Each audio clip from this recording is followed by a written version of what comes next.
यक्षिणी कौन होती है? यक्षिणी प्राचीन हिंदू, बौद्ध और जैन धर्म ग्रंथों में वर्णित एक दिव्य या अलौकिक शक्ति मानी जाती हैं। वे अक्सर सौंदर्य, समृद्धि और उर्वरता से जुड़ी होती हैं। यक्षिणियां कुबेर, धन के देवता, की सहचरी होती हैं और जंगलों, वृक्षों या प्राकृतिक स्थानों पर निवास करती हैं। कुछ यक्षिणियां शुभकारी होती हैं, जबकि कुछ कथाओं में उन्हें अशुभ और खतरनाक भी बताया गया है। धंधा यक्षिणी कौन है? धंधा यक्षिणी व्यापार, धन और समृद्धि से जुड़ी मानी जाती हैं। धंधा का अर्थ ही व्यापार या कारोबार से है। ऐसी मान्यता है कि उनकी साधना करने से व्यक्ति को व्यापार में सफलता, आर्थिक स्थिरता और धन की प्राप्ति होती है। क्या धंधा यक्षिणी को सिद्ध किया जा सकता है? तांत्रिक परंपराओं में यह माना जाता है कि विशेष साधनाओं के माध्यम से यक्षिणियों को सिद्ध किया जा सकता है। यह प्रक्रिया कठिन, जोखिमपूर्ण और अत्यधिक अनुशासन व ध्यान की मांग करती है। बिना सही मार्गदर्शन के इसे करना खतरनाक हो सकता है। धंधा यक्षिणी साधना कैसे करें?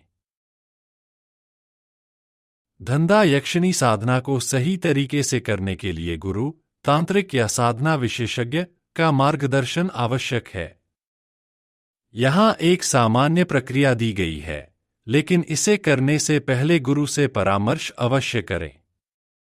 यक्षिणी को मां, बहन, पत्नी या प्रेमिका या मित्र के रूप में सिद्ध किया जा सकता है।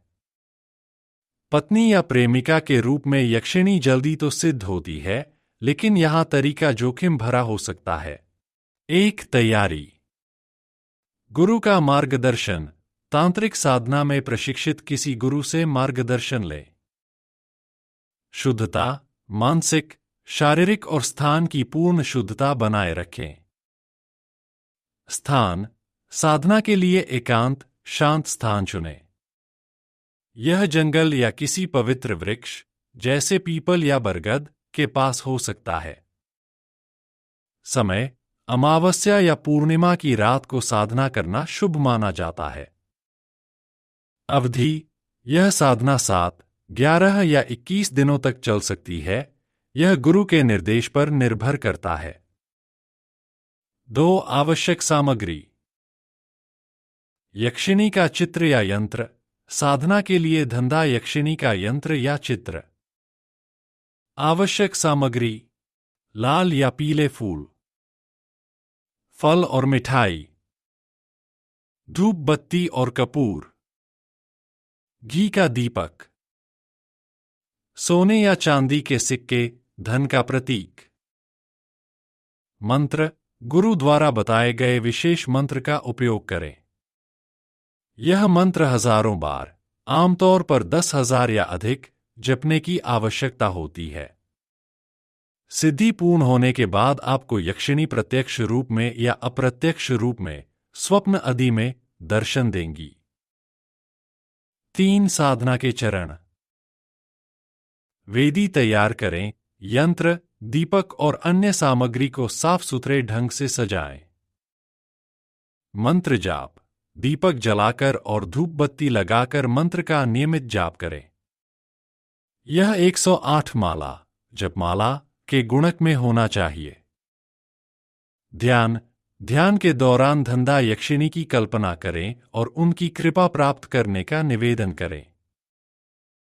अर्पण: फूल, मिठाई और अन्य सामग्री नियमित रूप से अर्पित करें।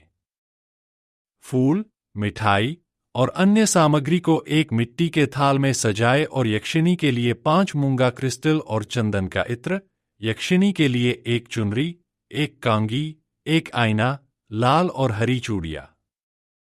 सिद्धि के लाभ: व्यापार में वृद्धि और आर्थिक स्थिरता। व्यापार में आकर्षण की वृद्धि, जादू की तरह ग्राहक आना शुरू हो जाएंगे।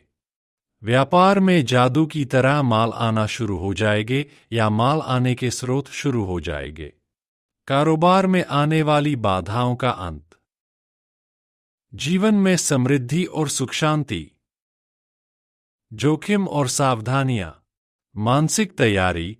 यक्षिणी साधना मानसिक और शारीरिक रूप से कठिन हो सकती है। गलत परिणाम। यदि साधना गलत तरीके से की गई या नियमों का पालन नहीं हुआ तो इसका दुष्प्रभाव हो सकता है। मानसिक अशांति और डर। व्यक्तिगत और पारिवारिक जीवन में परेशानियां। नैतिकता। साधना से प्राप्त शक्ति का दुरुपयोग नहीं करना चाहिए, अन्यथा इसके गंभीर परिणाम हो सकते हैं। अधिक जानकारी के लिए मुझे लिखें संजय हल्दर 030683@gmail या कॉल करें 9773793453। धंधा यक्षिणी सिद्धि मंत्र। किसी भी एक मंत्र का चुनाव करें। श्री द्री वट वासिनी यक्षकुल प्रसूते वट यक्षिणी एहि स्वाहा। क्रो मदन मेखलेनम स्वाहा। ह्रीं चंद्रिके हंस स्वाहा। विकले अह्रीं श्री क्ली स्वाहा। श्री हरि क्ली महालक्ष्मय नम। वरकरशालमले सुवर्णरेखा स्वाहा।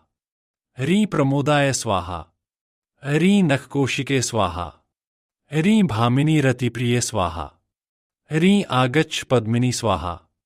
ह्रीं आगच्छ स्वर्णावती स्वाहा। ह्रीं आगच्छ सुर सुंदरी स्वाहा। सारे मंत्रों की जानकारी डिस्क्रिप्शन में है।